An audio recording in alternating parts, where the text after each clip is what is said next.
আমাদের ক্ষেত্রমোহনপুরে দুর্গা পূজার প্যান্ডেল কেমন হয়েছে বন্ধুরা সবাই কমেন্টে জানাও। আর শেষ পর্যন্ত ভিডিওটা দেখো, ভিডিওটা কেউ টেনে দিও না। আর এই যে ঢুকছি মণ্ডপে, দেখো এখনও কাজ চলছে, কাজ এখনও শেষ হয়নি।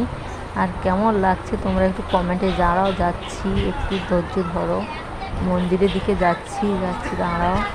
এবারে দেখো কত ঝাড়বাতি, চারিদিকে আলো দিয়েছে।